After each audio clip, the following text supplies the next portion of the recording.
The discussions around Tua have certainly dramatically changed. He is no longer the guy that people are wondering if he should be a starter, and more so the guy who people are wondering if he should be an MVP candidate or even win it. Now, missing 3 games makes it tough, but let's talk about should he be an MVP candidate, and let's talk about how he performed in this game against the Browns. We're going to start off with this play, which is, to me, a great example of what Tua is doing well. Because again, a lot of people are holding his situation against him, and to some degree, that is fair to do, right? Obviously, if you just look at pure passing statistics, such as, say, like a passer rating, his is going to look better if you're in a better situation than someone who's in a worse situation. Of course, those are team-based statistics.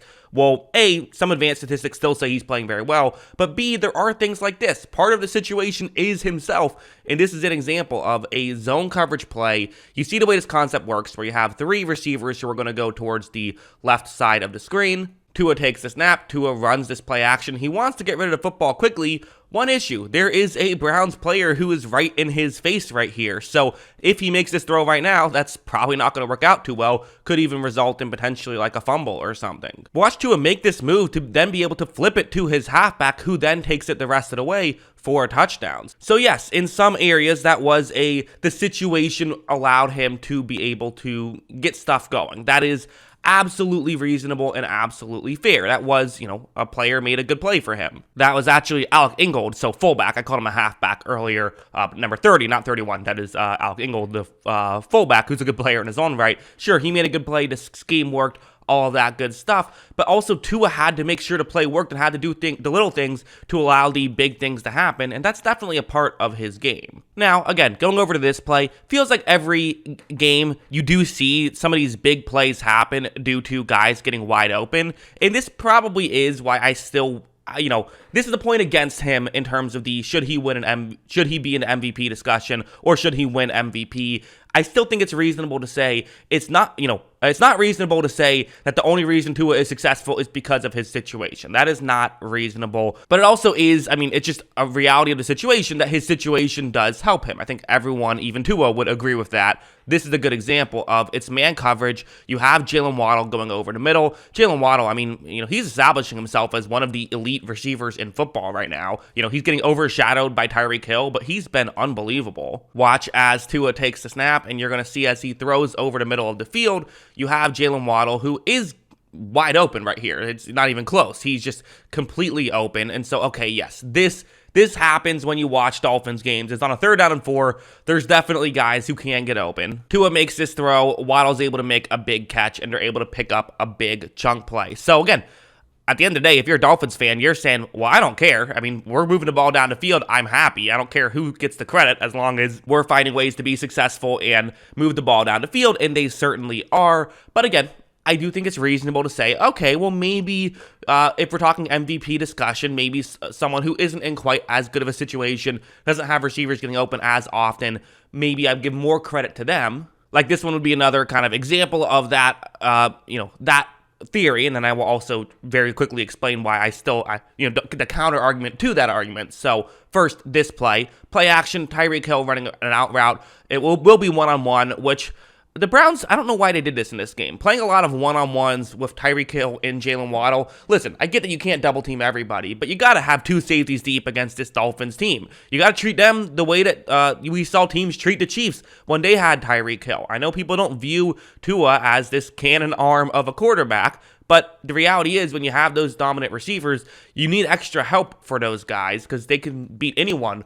one-on-one consistently. Watch as you're going to see Tua run this play action. He eventually fires off balance too, which that's one thing I do want to mention. One of Tua's struggles has typically been throwing off balance. That's typically been one of the areas that he has, not been great in. But this was an off balance throw. Yes, Tyreek Hill is wide open, but it still is a perfect throw towards the sideline that allows Hill to make the grab inbounds, even with Tua sort of being off balance right there. So at the end of the day, that's another thing that I think is fair to mention is, well, yes, Tyreek Hill did get wide open on that play. It was also still a perfect throw, exactly where Tua was trying to put it right there. And that's, I always think, notable because when Tua had to make that throw and get rid of it, he didn't know exactly how open it was going to be. So he put it as in a spot where he tried to make it as perfect of a throw as possible and succeeded. At the end of the day, hitting your spot is hitting your spot, whether it's wide open or not open at all. And I told you about a potential counter argument. Well, here is that counter argument, is that sometimes he's throwing to wide open guys because he is making the correct reads on this play. This is not going to be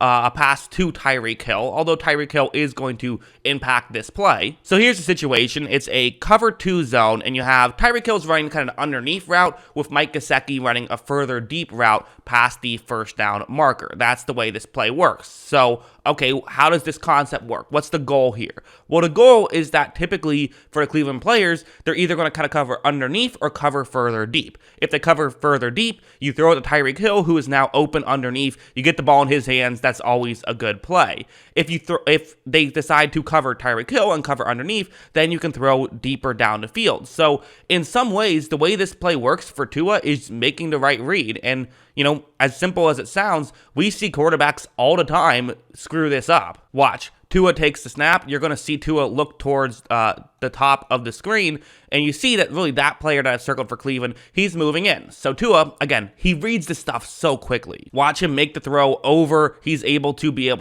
get that completion. Again, I think that if you're just kind of half watching, with a beer on the couch, you're going to say, okay, sure, he made an easy throw, whatever. I'm not impressed. Tua sucks. But the reality is, part of why that throw worked was because Tua made a read so quickly that the safety wasn't able to come over and get into the play. Because I think a lot of lesser quarterbacks might have still made the read. It would have just taken them a half second longer, and that might have been, that's sometimes all you need. You got to make decisions quickly at the quarterback position. If you get 3 seconds, that's a ton of time. And also, I do have to say, listen, yes, the Miami Dolphins wide receivers are making it very clear and doing a great job of getting wide open consistently and not forcing Tua to make difficult throws constantly. But that doesn't mean there are no times when Tua has to make difficult throws. And this is an example of the concept, the way it's supposed to work. You have 2 receivers running deep routes to kind of clear out any Cleveland player in that area. You then have another Miami player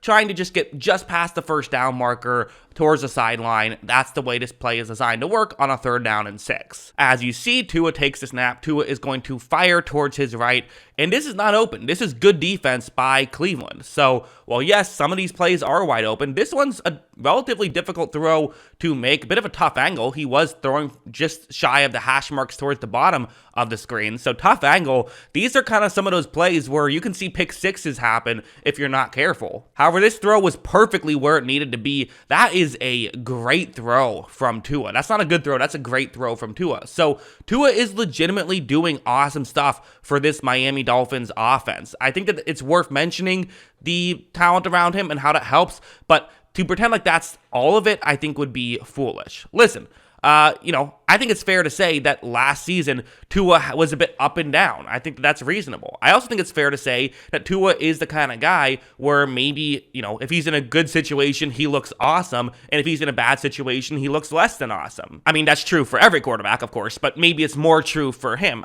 I'm willing to believe that that's possible. I'm also willing to believe it's possible he's just improved a lot from year 2 to year 3. But even if that's what you believe, the reality is the goal is to win a Super Bowl, and I'd much rather a quarterback like Tua, who is great at making good talent look fantastic, as opposed to, maybe a quarterback who is great at making bad talent look solid, because it's harder to win a Super Bowl that way. It's easier to win a Super Bowl the way that the Dolphins are doing it offensively, and they're right in the Super Bowl conversation at the top of that division, which is not an easy division to be at the top of. So that's what I think. What do you guys think? Let me know in the comments below. Always love hearing from you, and of course, as always, thanks for watching.